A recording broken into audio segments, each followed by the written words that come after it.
ইব্রাহিম আলাইহিস সালাম এর মুক্তি ভাঙ্গার কাহিনী ইসলামিক ইতিহাসে একটি অত্যন্ত গুরুত্বপূর্ণ ও শিক্ষণীয় ঘটনা।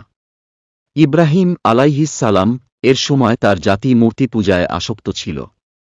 তাদের মাঝে বড় বড় মূর্তি ছিল যেগুলোর তারা উপাসনা করত।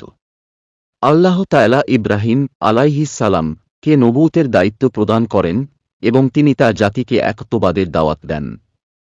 তিনি মূর্তি পূজার অপবুদ্ধি সম্পর্কে তাদের সতর্ক করতে থাকেন।